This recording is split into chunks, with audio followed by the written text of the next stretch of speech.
All right, hello, everyone, it's silverkyle, and today we are going to be taking a look at the Fall of Númenor by J.R.R. Tolkien, edited by Brian Sipley, and illustrated by Alan Lee.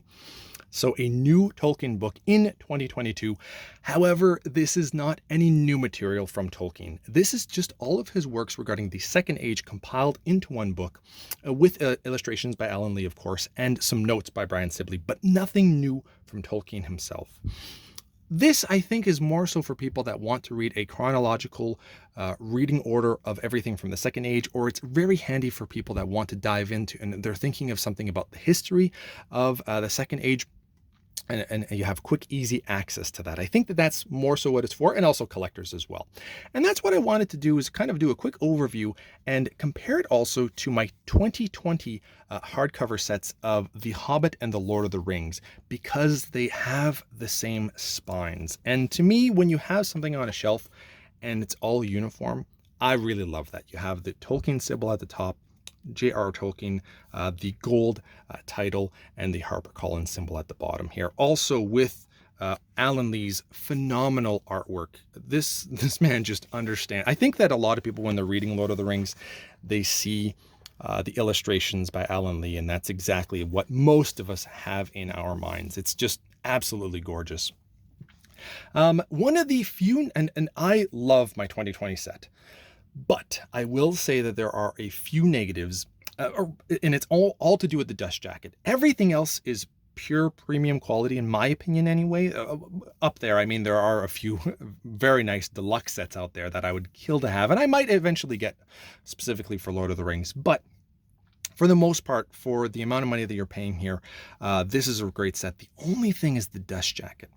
Now, what I mean by that is that the illustrations are absolutely phenomenal, and the cover art here is beautiful and gorgeous. But I want something, a paper quality, that would have that would allow the colors to be more vibrant, to pop out. And you don't really get that with this. And because of that as well, I find that you can get a scratch on this fairly easily. I wouldn't recommend anything like glossy here, because I don't think that would suit Tolkien's work at all. But something that would be like a thicker dust jacket for one, and a paper quality that allows for more vibrant colors. And what I mean by you can get scratches here, I just got this book and it's already starting to have dings on it. And I just picked this up, but we're already starting to see some wear and tear on it, and I haven't even read it yet. Just to give you an example, I've read The Fellowship of the Ring from this set, but I read The Hobbit in another form of book. But you can already see that I've got like some, and then this could be because I'm also putting it in the box. That's entirely possible.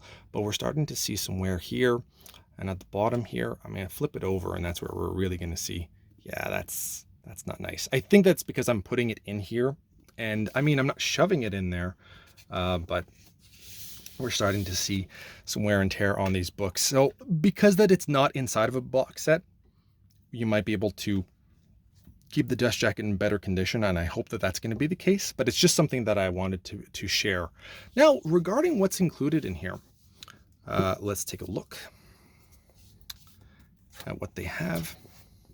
So we've got the description on the left-hand side, on the left flap, and on the right we kind of have a biography of Tolkien, Sibley, and Alan Lee as well.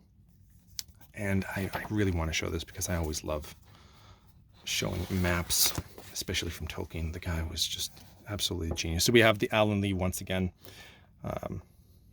artwork here. And at the end, we've got the map during the Second Age. Well, I guess at the very end of the Third Age. Excuse me. I thought that they would. Maybe they don't have a map for that time, for during the second period.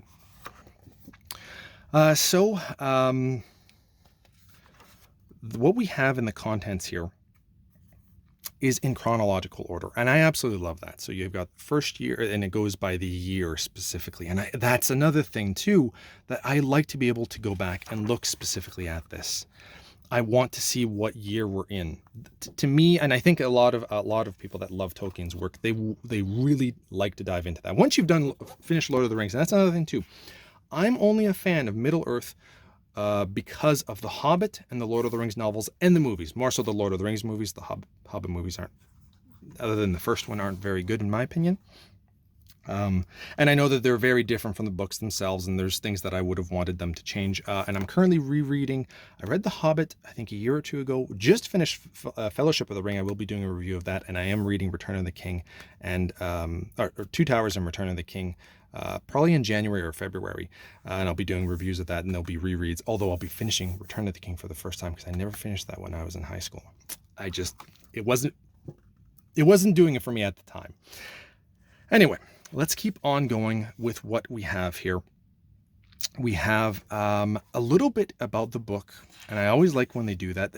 There's very few novels that I would want this extra work put in here. Kind of explaining where they're coming from, what they've done, where they got their collections.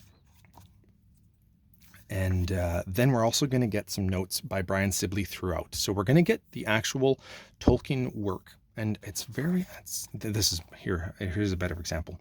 So Tolkien's work is the regular paragraphs, right? Like it's the longer paragraphs. But as you can see, this one's indented. So this is by Brian Sibley right here.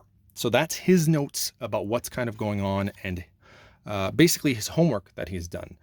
I really like that. I like getting a different perspective as well. I mean, Tolkien is essentially the god here, but we have somebody that knows quite a bit about what's going on. And I like being able to do that. I do believe that Christopher has also done this in some of the previous books as well, but I haven't gotten there yet. So that's and it kind of just goes into all the different things that you would have in the Silmarillion, the history of Middle-earth, the nature of Middle-earth, and potentially the appendices as well. That one I'm not sure, but I know the other three are definitely there. Nature of Middle-earth, history of Middle-earth, and the Silmarillion. And unfinished tales as well. The unfinished tales are in this as well. So that's what's covered in here. So if you have those, technically you don't need this book unless you want them all in chronological order in one book. And just take some of the look of the art here. That's just absolutely phenomenal. That's potentially another buying point for you. Oh, I thought there was another, maybe not. We already gone through. You are getting a little few here as well, but you are getting throughout the book some really nice glossy papered by Alan Lee for some of his illustrations. And the paper themselves are extremely thick. I really like that. And last thing that we'll go over is that you do get a ribbon within it. So you don't need a bookmark. You have this. And just because I do it for my omnibus, we do have a bit of an eye for this book. I stretched it out a little bit. And that's good. That's nice to see. When you have a book like this, you want it to come out a little bit more, so it's easier for you. Can I get there? It's easier for you to keep it open and be able to read the pages. So that's pretty much it. That is The Fall of Númenor by J.R.R. Tolkien and edited by Brian Sibley with illustrations by Alan Lee. I won't be diving into this after Lord of the Rings. The next one for me will be Silmarillion. But I'm very much looking forward to eventually reading this with all his other material in the coming, few months for Two Towers and Return of the King. And then afterwards, I don't know if Silmarillion will be 2023. We'll see. But anyway, thank you all for watching. You have been bearded in. Beardage.